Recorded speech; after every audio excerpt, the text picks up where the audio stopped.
Welcome back mga kaaldab. Ito na naman po ang inyong lingkod, si Mr. Destiny. At syempre babatiin po muna natin ng 40 years anniversary ang El Shaddai na kung saan ginanap nga po sa Quirino Grandstand. Napakarami pong taong pumunta. Mabuhay po ang El Shaddai na talaga naman pong tinututukan din natin yan. At syempre dinadaluan din po natin. Kaya nga po walang update si Mr. Destiny. Nung Sabado naandun nga po tayo sa Quirino Grandstand at nakiisa sa pagse-celebrate nga po ng 40 years anniversary ng El Shaddai. Ulitin ko, binabati ko po ng happy birthday si Brother Mike Velarde. Mabuhay po ang El Shaddai hanggang gusto po nila. Well, punta na tayo sa ating update. Maraming komento mga kaaldab patungkol sa mga post ni Mengay na kung saan talagang halatang inedit mo lang naman siya. Merong post si Mengay na isang apps na kung saan nga po galing din po sa kanya. Kung makikita nyo po sa Facebook, di po ba, na pasintabi na lang po sa mga hindi po naniniwala, sa mga nagsasabi na hindi yan, fake news yan, Mr. Destiny. Walang katotohanan yan. Hindi po ako namimilit.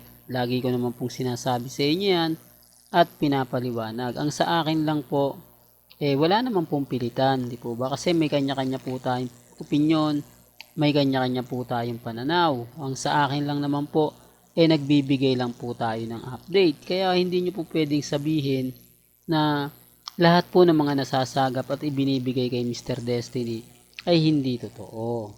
Dahil galing naman po yan mismo sa mga taong malapit sa pamilya Polkerson, malapit sa pamilya Mendoza. Siyempre may mga access pa rin naman po tayo kahit sabihin nila na karamihan daw po kumbaga hindi na nagbibigay ng update. Oo, kasi pinatahimik na po muna sila Alam nyo naman po na pag sinabi na tumahimik muna ang mga mamis, mga titas, mga senyor, malaki po respeto nila sa pamilya Polkerson at pamilya Mendoza. Kita nyo naman po na kahit anong update po natin, hindi naman po tayo binabasag. Hindi naman tayo, kumbaga, yung tipong hinahayaan lang po tayo. Pero pag may mga konektado sa pamilya na nagsasalita, yung malapit na mga update, kita nyo, kahit tanungin po nyo si Mama Ten sa social media, hindi po talaga yan magsasalita. Hindi po talaga yan magre-react. Kasi hindi po yung tipo na ginagamit siya na base sa mga ganito. Wala. Kasi yung mga kaibigan niya, yung malalapit sa Aldab, tahimik lang. Diba? Kasi sabi ko nga po sa inyo, ako, lagi ko naman pong pinapaliwanag sa inyo na sila Maingay at si Alden Richard, nasa private life po sila. Kasi kumbaga si Alden Richards na nga po talaga yung nagbibigay sa atin ng update. Si Alden Richards na nga po talaga ang makapagsasabi kung sino nga po ba talaga yung nagre-react at nagko-komento. Tapos sasabihin nila, hindi, fake news ka, paasa ka. Wala naman pong problema. Kung sa tingin nila paasa si Mr. Destiny, nire-respeto natin yan. Pero ang importante naman po at napakaganda rito, yung mga post ni Mengay na umaayo naman po sa Aldab Nation. Gaya po ng pagiging trending po natin. Isa rin to sa rason kung bakit po sila guilty. Di po ba? Tapos sisisihin tayo na dahil sa'yo kasi Mr. Destiny, kaya yung mga delulo, kapit na kapit, ayaw bumitaw. Hanggang ngayon naniniwala sila na may relasyon sila Mengay at si Alden. Hanggang ngayon naniniwala sila na ang yayadab mo kumbaga totoo at hindi kwentong barbero lang. Kaya nga po sabi ko, remind ko lang po, kung number 1 true-blooded Aldab Nation ka, gaya po nila, madali tayong magkakaunawaan at magkakaintindihan. Pero kung bago ka lang, at since 2015 ka lang, 2020, 2019, hindi mo na magegets yung pinupunto ko. Hindi mo na magegets yung mga sinasabi ko. Gaya nga po ngayon na kung titignan nyo po yung anniversary ng McDo ni Mengay sa Bulacan, na kung saan nga po talaga na wala parang hindi na siya gaanong kumbaga nag-click kasi marami po talaga mga mamis, mga titas, mga senyor ang bumitaw na dahil nga po sa nangyaring sarswela. Sino nga po ba yung naapektuhan? Siyempre si Mengay. Kasi yung ibang mga mamis hindi talaga nila nagustuhan bakit pumayag si Mengay. Pero kung titignan nyo yung McDo ni Mengay, di po ba sa Binyan, Laguna, marami talagang aldab ang pumupunta dyan. Real talk to, pati sa Conchas Garden sa Tagaytay. Talagang tinatanong nila yung mga staff, yung mga crew na kilala na po nila since na tinayo yung branch ni Alden Richards sa Conchas Garden na talaga naman pong mapagkakatiwalaan. Kaya na syempre hindi naman po pwedeng sabihin yun. Hindi naman pwedeng ibulgar yung mga bagay-bagay na sensitibo na sa Conchas Garden nga po sa Tagaytay nagse-celebrate ang mag-asawa kapag ka-anniversary nila. O baka may mag-react dito. Saksi pa po si Ninong Wally nila. Oh, baka sabihin na naman fake news na naman. Oh, fake news kasi matagal na po siya eh. Kasi yung tipong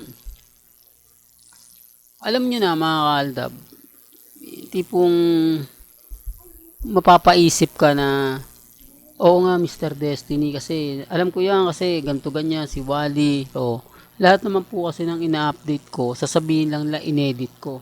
Lahat naman kasi ng mga ipapaliwanag ko, sasabihin nila hindi totoo. Di po ba? Pero okay lang. Andiyan naman po yung point mga kaaldab na kampante lang ako. Andiyan naman po yung point na, nasa likod ko po kayo lagi para suportahan ako. Oo, yung tipong na tama yung sinabi ni Mr. Destiny kay Wally. Totoo yan. Aksidente ngang ipinost yan ng Armin. Ha? Armin pa ang nag-post. Oh, tapos sasabihin nila, Aldab Nation daw po yun. Di po ba nagkaroon ng issue yun? Yung post natin. Alam ko, sabi ko nga po sa inyo, for the record lang po, kung updated ka po sa channel ni Mr. Destiny, alam mo yung sinasabi ko, alam mo yung pinupunto ko, na nagkagulo-gulo pa nga po dyan dahil sinasabi nila yung nag-post, Aldab daw. Pero Army naman po yun. Oh, real talk yan, totoo to mga kaaldab. Pasensya na po sa mga hindi nagay-gets to. Hindi nyo po alam yung mga 2021, 2022, 23, 24. Hindi nyo po alam yan kasi kumbaga ngayon lang po eh. Tapos ibabas po ako. Sabi na hindi, wala namang ganyan. Wala namang kami nakitang ganyan na si Wally, etc. etc. Kaya nga sabi ko sa inyo, may mga bagay-bagay po na hindi nyo masisisi ang mga mamis, mga titas, mga senior na sabihin si Mr. Destiny fake news. Sabihin si Mr. Destiny hindi totoo yung mga sinasabi. Galing naman po mismo yan kila Mengay at kay Alden at sa malalapit po sa pamilya Paul Carson. Kaya nga po ako kampante lang. Relax na relax lang. Tapos yung iba magre-react, magko-komento na ganito ganyan Mr. Destiny, move on ka na. Tapos na yung boxing, basta kakanto, basta ganun, basta ganyan. Oh. Sila po kasing affected. Sila po talaga yung halata mong guilty sa bawat ina-upload ni Mr. Destiny. Yung tipong nararamdaman mo yung pagkainis nila. Yung tipong yung comment nila hindi na umaayon sa ina-update natin. Yung comment na bakit mo nga ganito ganyan. Maraming mga bagay-bagay na pwede silang pagkaabalahan. Pero yung channel pa talaga natin, yung channel pa talaga natin ang pinupuntahan. Gayong alam naman po nila at nakikita naman po nila sa mga description natin na number 1, true-blooded Aldab Nation tayo. Wala naman po talaga sila rito makikitang main fanatics, Alden fanatics dahil Aldab nga po. Tapos magre-react po sila.